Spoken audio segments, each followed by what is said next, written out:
So, this week, um, nobody told me. I knew everybody told me that I would love Armored Core, and I knew You, that I would. I knew that I would, but nobody told me that Armored Core would make me feel like I was airbrushing my gunpla on a Sunday morning, you just were high. Everyone putting told the you that. little. I mean, the customization elements and then going out and testing them out in the gameplay aspects were always the bit, and I know you could go in, but like that vibe is very chill. You It's a you get very, very 128 chill layers. vibe. You can do all sorts of stupid. Mm-hmm. Mm-hmm. It's a very, very chill vibe. Yeah, man, you got to dress up your dolls. I appreciate the dressing up, and then the just the rotating and the looking at it, and putting some paint apps over there. I will Um, say that it yeah. feels incredibly intimidating to watch people like.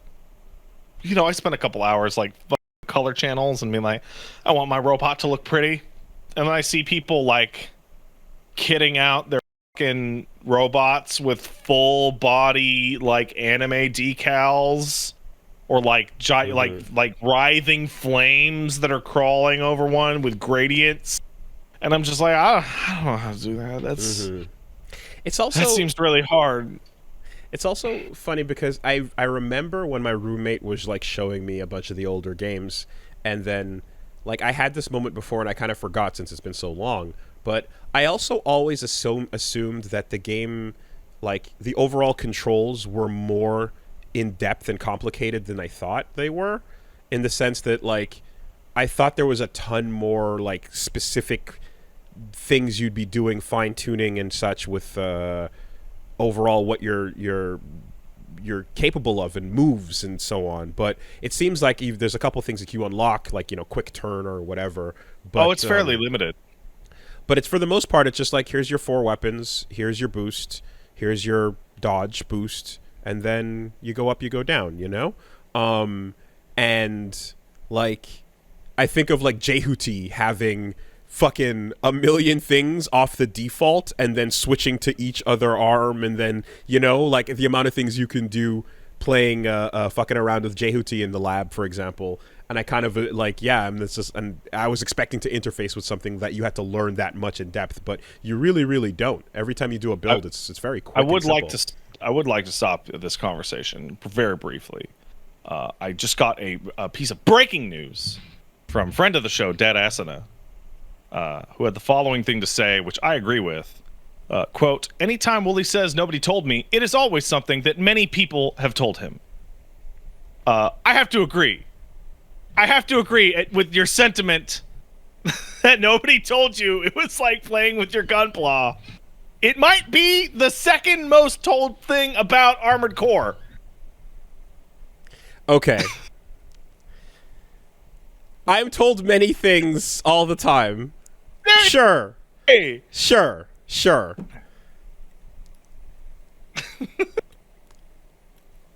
I'm trying to open a on a bit of anyway. Here's a fun thing I didn't expect to occur with the fun I was having with this now game. we're getting to it. It is Uh, a turn of phrase, I suppose. But yes, a million people have told me a million things, and for my own sanity's sake, I filter out a whole lot of it, um, because when I used to not do that, my life was worse. So here we are. um, to continue on what you were saying prior, yeah, Jehuti has 4 million more moves than an Armored Core. And like Yes. Armored Core's movesets are like in some cases like strangely basic. So like your energy sword that you start with, you swing it twice or you do a big swing, and that's the way your energy sword works. Yeah, yeah. There's no like advanced like okay, the sword has multiple things you can do with it, or it's just charge or don't, you know?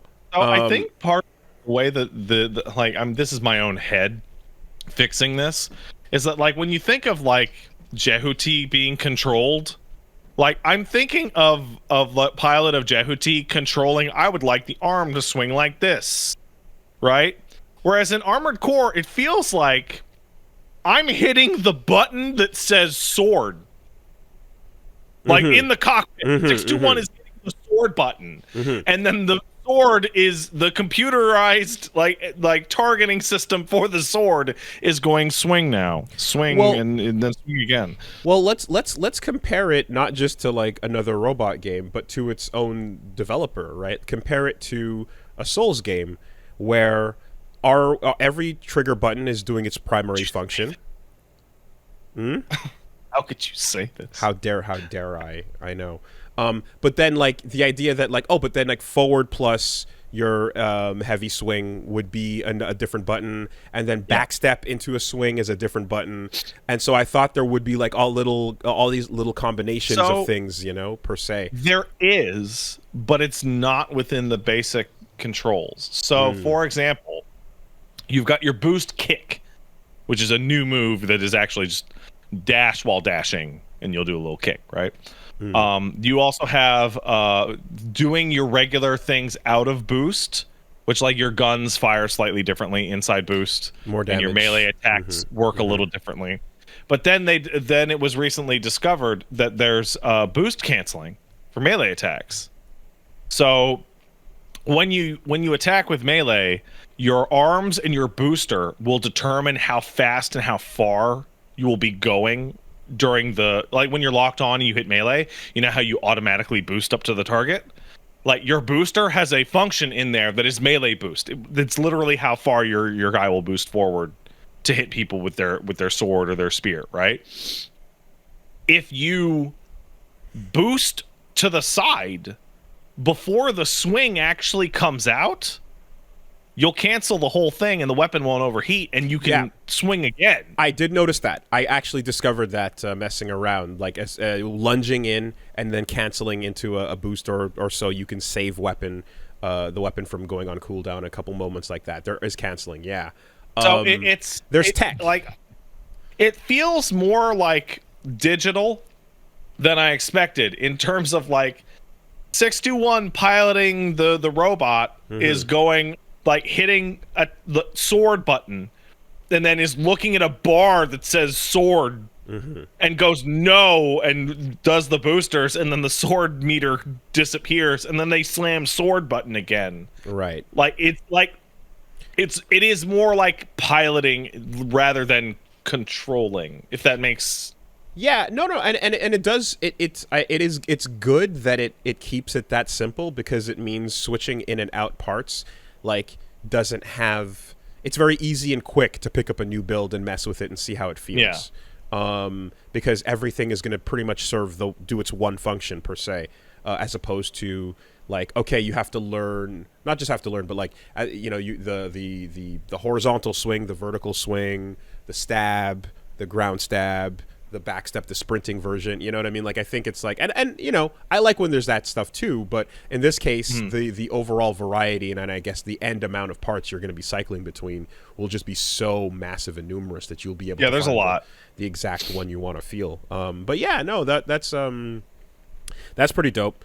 I did go back in after playing a bit and just pretty much spent the time messing around and labbing it and getting used to the feeling of things, and it just feels good. It does. It really does just feel good.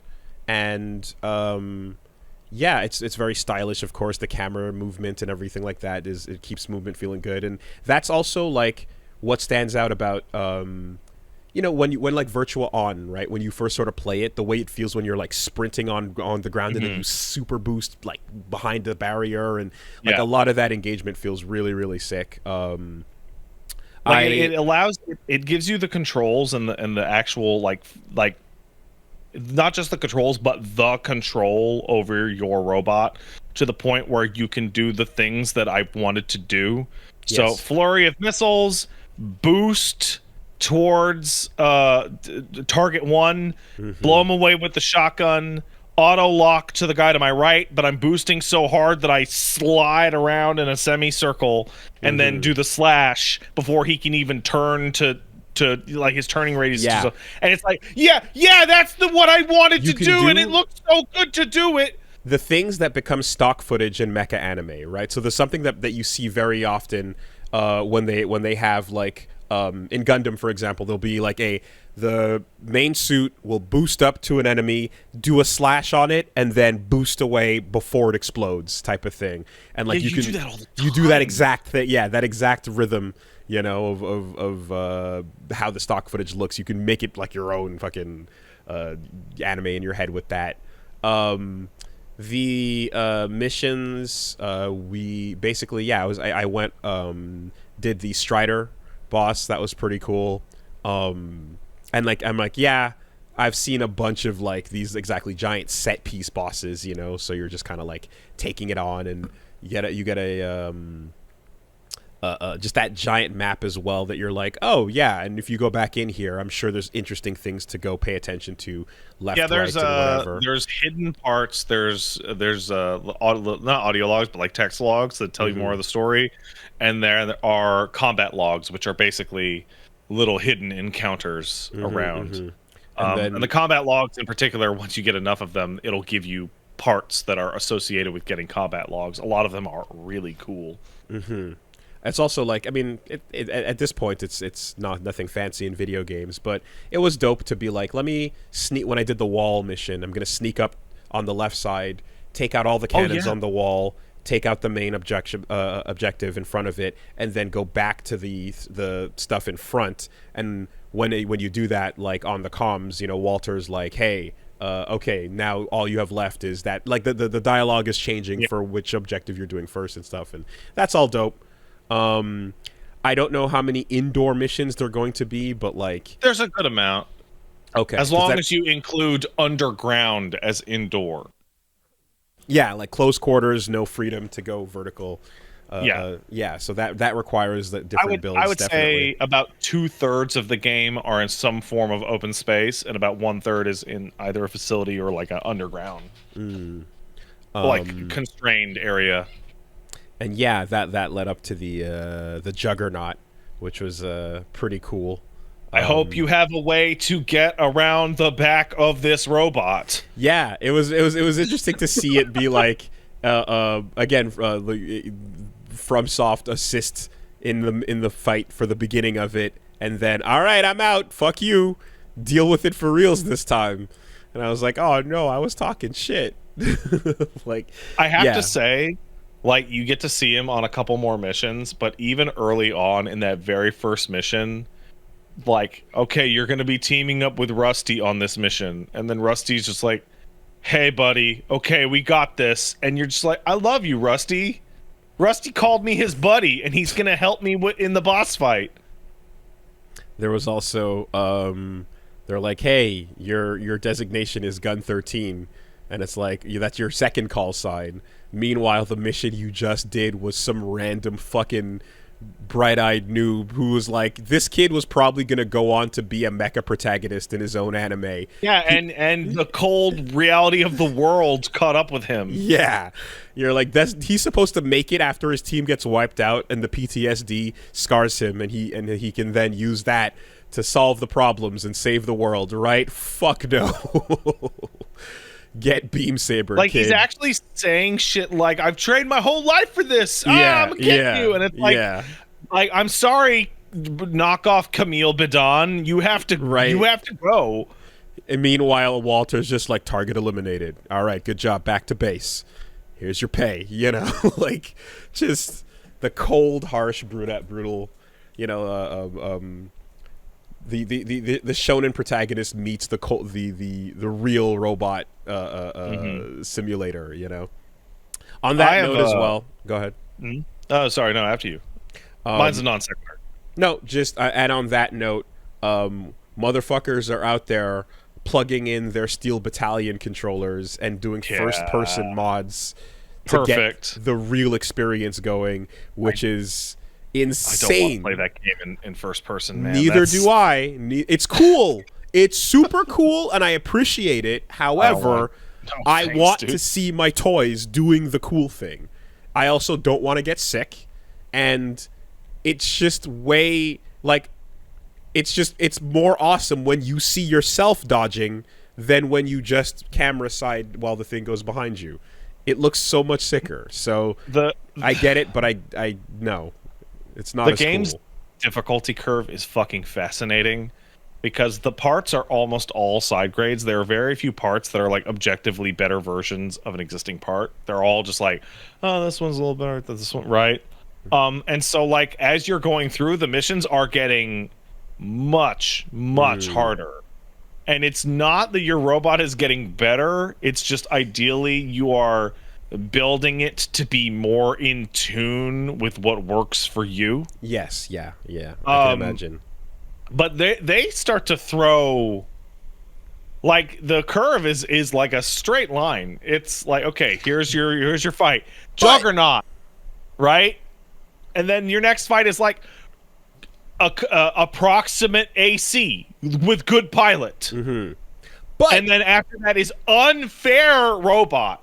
But I would imagine that early on, because you don't have access to a ton of parts to shop with, like, there is some degree of, also though, the answer lies within these few choices. If you're still having trouble, you need to figure out how to move better, how to aim better, how to handle your boost, and so on. Which, you know, like when you hit that helicopter right off the front, right off the bat, it's like, okay, take a minute here, get used to the system, learn how to dodge. Definitely have everything you need because you're only going to be able to fight it with what you have on you right now. Exactly, you know, so there's an element of that too as well, where it's like you might run into that problem, but there's two things to consider.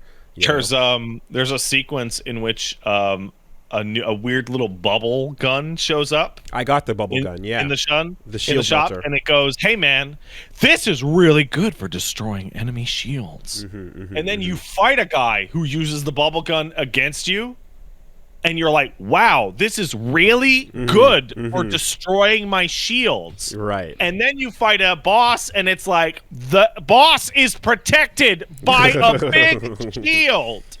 Yeah. I looked at it, and I went, I don't want this thing on my kit right now, but I want the ability to stick it on when the time comes, so utility purchase needs to be made.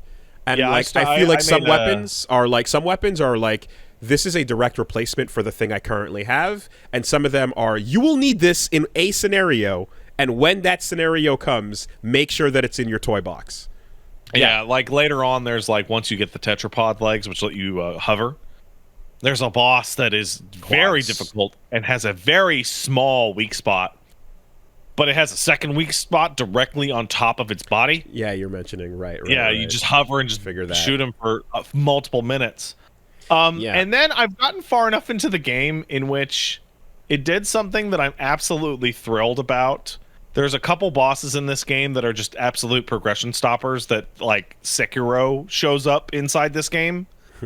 One is the Act 1 final boss, and then the other is the Act 4 boss. And it is, like, you fight big bosses, and then you fight armored cores, and then at some point you end up going against what is essentially Jehuti.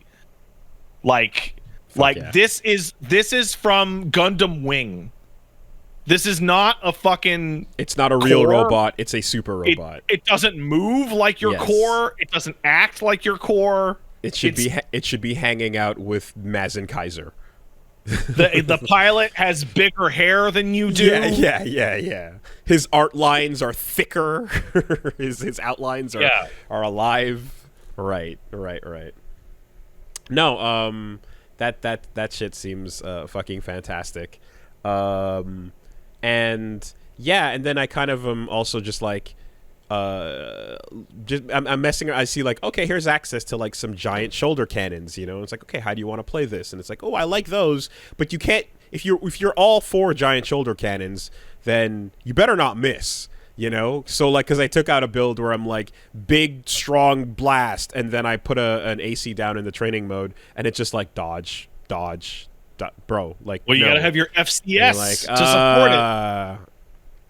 Or you have to shoot them while they're firing so that they can't move out of the way. Yes. And so I kind of figured out a little build where I'm like, oh, okay, like I got a sword, I got a big cannon, and then the shoulders can pepper them up with some light missiles, and you know, once you get in up close, you slash overshoot. So what's interesting is that one of the conditions that I had not considered prior to playing the game is that.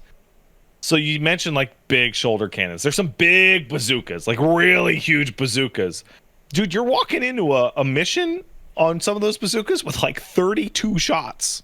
Yeah, the Like, ammo running low. Yeah, that I remember like from that back in the is day as well. that is Ammo's a problem. real low. Not every mission's gonna give you the reload, right? That's it.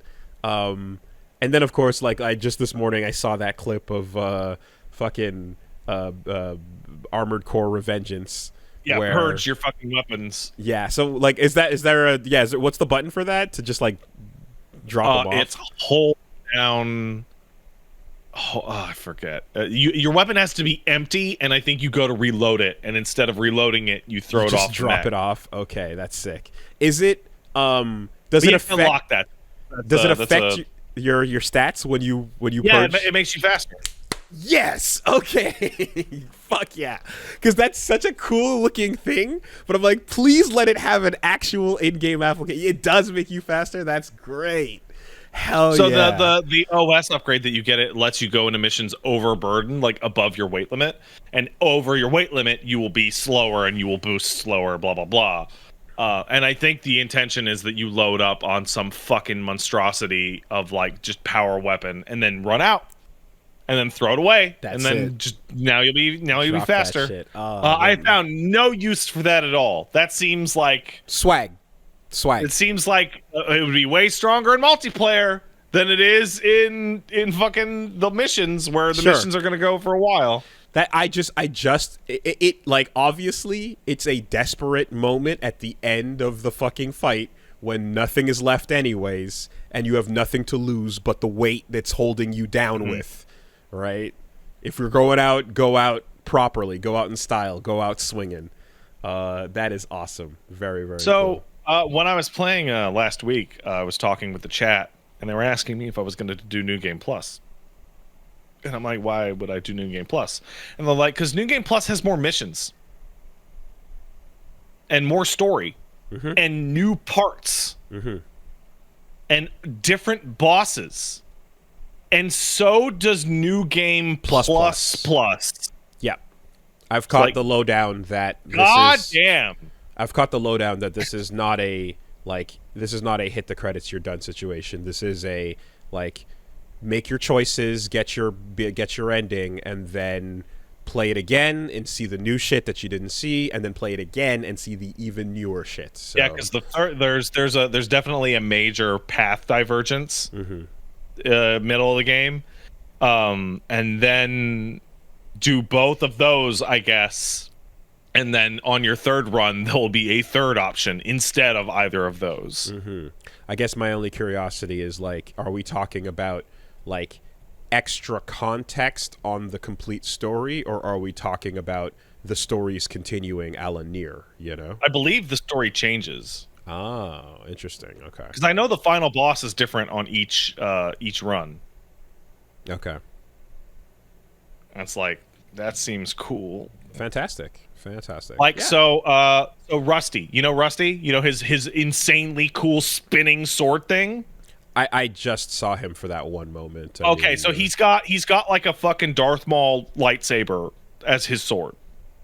And the attack is like, it spins in like a huge combo. Okay. Right? And I'm looking at that, I'm like, fuck. When do I get that? New Game Plus is when you get that. Oh, okay. you don't get it at all. Like a Captain Levi role? Yeah. Yeah, okay. And yeah. It's like, shit. Nice. I want it. Like, you'll beat all the mechs in the versus mode, and you'll get their data, and you'll go to load them, and they'll be like, parts not available. For like almost every single core that you actually fight in the arena, it'll say parts not available. Are there interactions like if two swords beams slash at the same time? Do they no? Okay. No, you will hit each other. Okay. Are there legs that interface with like surfaces and walls at all? Like the treads will roll over shit, and but like you can't get like the quads to like land on a wall or anything like that. No. Okay. All right. No. Yeah. Treads are weird because since you're actually on the ground with tank treads, the game treats it seriously, and so like you have really weird wide turns. Hmm. But boy, you can make it heavy. You can Yeah. make that thing heavy as fuck. I like the little nimble like jumper legs too. That seems like you can That's what I've been using for 99% of the game is reverse boost jointed legs. saver mobility and just like yeah, it seems like So you can they're worse than set up regular some good shit. bipedal legs, like on every like numerical metric. Mhm. You can't have as much shit. They have less HP. They get staggered more easily. They're not as fast, but they jump 4 times higher. And when you do the boost to the side, instead of a little hop, it's a massive leap to the side. Right. And okay. that one change is like, oh yeah, no, I want that. Yeah. I want that big jump. The I can see that there's some stuff, some types of builds I'm curious to try out, but it's like, hey, you literally don't have the engine for this, the generator or the, you know, like you got to get lighter legs or you know what I mean. You're gonna have to play with the bits and pieces, but up front, it's like weapons are the priority. That's gonna change the most about how things feel. No, And then, really, legs is the priority.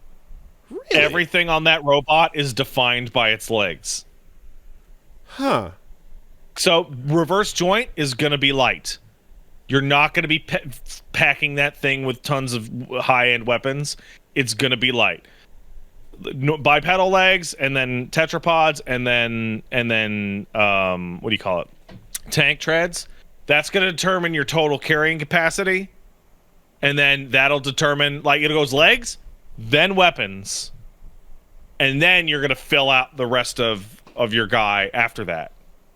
Okay. With some little details. Each part has each part has a bonus feature that is hidden in the stats menu. So like head determines how fast your scan comes back, how long it lasts, and how far it goes.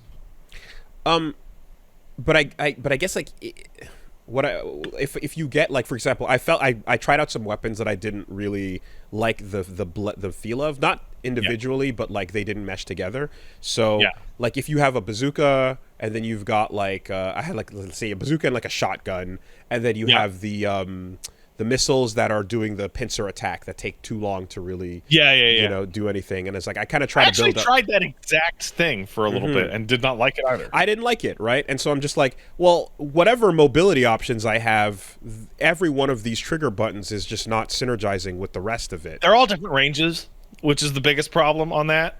And you can't get a good FCS that actually covers all 3 ranges.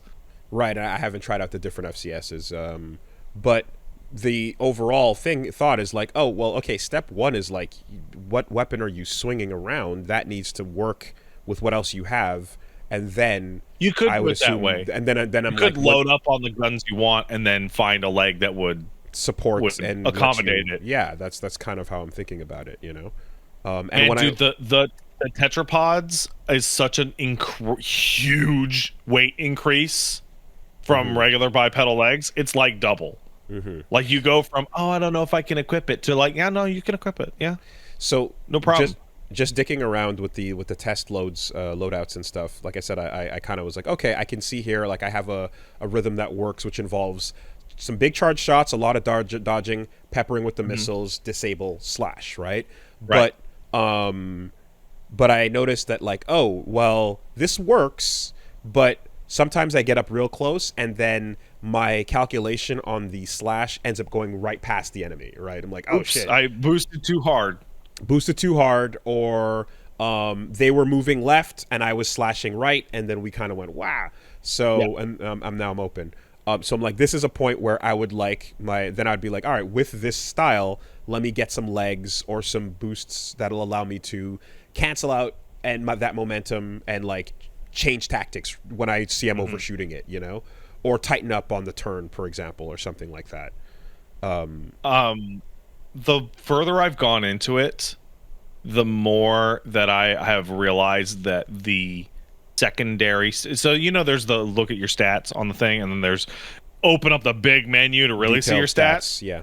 So I mentioned scan, but arms have a hidden one. that's of vital importance. So there's firearm specialization, which is the one that the game surfaces to you, which is how accurate is a gun being fired from this arm going to be? Higher number is better, right? Really important stat. Does it affect deflecting at all, or is it just No, it's hitting? accuracy. It's Okay. lock on time. Okay. With the arm. Like, how long does it take to get to the lock on? Okay. But if you open up that big menu, there's actually a second stat that is melee weapon adjustment. And that is a damage multiplier on melee weapons using that arm. And 100 is normal. And anything above 100 is more damage. Anything below 100 is less damage. Some arms modify just because they're swinging. Yeah, because they're made for melee. There's an arm set called Basho. Okay. Yeah. Is that the? Wait, am I just reading that incorrectly? I forget. So it's the ones I'm using. Is it literally right called Basho? Yeah, they're Basho. Oh my god. The Basho arms. Hey, guess what? They have a melee spec. They have a melee spec of like 145. I put them on, and I Basho them motherfuckers with my hand. So there's that, and then your booster. Someone in the chat said it perfectly. There is a difference between a good booster that's really fast and useful and energy efficient, and a good melee booster. Because a good melee booster, the dash during when you hit the melee button can be like twice as far. Okay. So I have a melee booster, and I have the Basho arms. So when I go to swing, I fucking swing. Now, when you hold down melee on like the sword, it does a boost of its own, right? So are you? So the way that works is if the boost coming off your mech for a melee does not happen unless you are target locked. If you are target locked, you will do a melee dash. If you are not target locked, it will just swing right in front of them. It's not about holding it. Holding it gives you a different move. The boost is just for locking on. Okay, I see. Yeah. Does it use your boost meter to do that melee boost? I don't. Is it free? No. Is it free? I don't know. Is it free? It does a little bit. Okay. But less. Okay. It's efficient. And you can do it with no energy. Yeah. Yeah, I want to fuck around with that. I also want to fuck. I want to fuck around with the ability to, like, less boost but big hover. Hopefully, I want to maybe a build that can be like big hover and then death rains from above style. Just unleash the missiles. There's Etano Circus that shit. There's a lot of little tiny pieces that end up adding to a lot. So the kick that your robot can do is really good. It does way more damage to staggered opponents, but it's also really good for staggering opponents. The damage it does depends on your weight. It's not your legs. It's how heavy the robot is, because you're boosting and hitting them with the robot. Of course. Yeah. That makes sense. But I have a build right now. I ran it for most of the game. I have 2 melee weapons on my left arm. So if you get the shoulder expansion, you can trade out like missile launchers off your shoulder for just other hands. Yeah, hell yeah. So you can have. You wouldn't be able to. You can't fire them off your shoulders, right? But you can switch them. But you could. Hold on. So the extra arms serve to hold any other weapon that you can normally hold. On the build that I ran for chapter 2, 3, and 4 was I had a shotgun in my right hand. I had an energy sword in my left hand, right? On my right shoulder was a slightly longer range machine gun that I could switch to if something was a little too far away. And on my left shoulder was the pile bunker. And so what I would do is I would run in and shoot with the shotgun until they were almost staggered. Then I would stagger them with the laser sword. And in the stagger animation, I would switch between the laser sword and the pile bunker. And then I would fucking pile bunk the shit out of them while staggered. And when you switch, your cooldown is fresh? Yeah, the weapons have separate cooldowns. So you're good to go immediately on the first stagger moment. Okay, that's what I. Okay, yeah, that's worth dedicating a shoulder to, like a weapon rack. That's fucking sick. Nice. It's good. I like it. I hit it. Yeah. You can also like the really enormous minigun that has to cool down after you. No, I have not seen that yet, but I was hoping to get one. I you want must be, a like Doom style just. So that thing has a cooldown period. Like it overheats and turns red, and you gotta chill it for a second because it doesn't reload. But you can put it on your back on your shoulder and just shoot anything else while you wait for it to cool down. Cool down, yeah. I want my heavy arms build for sure as well. Yeah. And you know what I'm really happy about is that this game is fantastic for on-stream, off-stream. There's a lot that you can do. Every mission and get all the... Because getting the combat logs is really hard. Yeah. There's in particular... I mean, I did do it on stream, but I was sitting there getting ready to just give up. Where it's a mission of, like, do the whole mission. But... if you go out of the way a little bit, you can fight a very tough mercenary armored core off to the side, who is harder than the rest of the mission combined. And he has the combat log, so you have to go kill him as the first thing, and then do the rest of the mission with the pitiful fucking repair kits you have left. And there's no checkpoints. So I had that on the mission where you have the two guys that are talking shit about you early on. And, like, there's a dude off to the side that's like... the Dan mission? The Dan mission? Yeah, exactly, right. So usually what happens is you go fight the combat log guy right away, and then when you get to the checkpoint, it'll save, and it'll go, okay, this checkpoint includes you having gotten that combat log. But some missions have 0 checkpoints. Some missions are, like, short, but they're not. They're just really hard. Yeah, that's cool. And you have to let that weapon fucking let your ammo survive both fights. And for me, it was the health. It was I would go out and I would beat him, and I would use up like all 3 of the health kits that I came in with, and I'm like, I got to do the whole rest of the mission with no healing.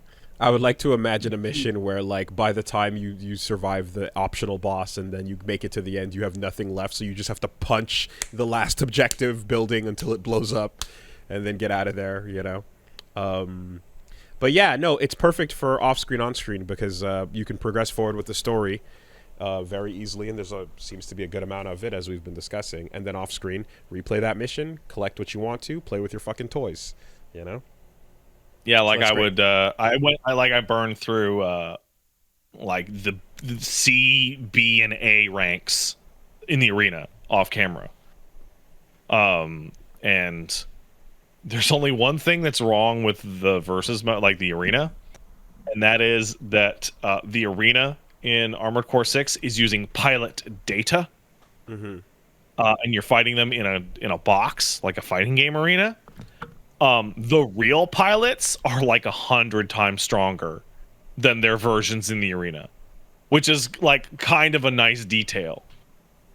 Okay, is it like the difference between, let's say, a Souls boss AI pattern and a Souls NPC AI pattern? Kind of like that. Do you know what I mean? It's sometimes like the real thing versus the imitation. Right, like sometimes when it loads in like an NPC invader, the way those fights can be like way harder in some instances just because of the way the behavior is. Yeah, kind of. Okay. Interesting. Okay, yeah. So I'm going to be fucking playing with my toys. It's very much dolls. It's like yeah, look, I'm going to go woo woo. Like, I shoot the robot, man. Come on, do it. It's great.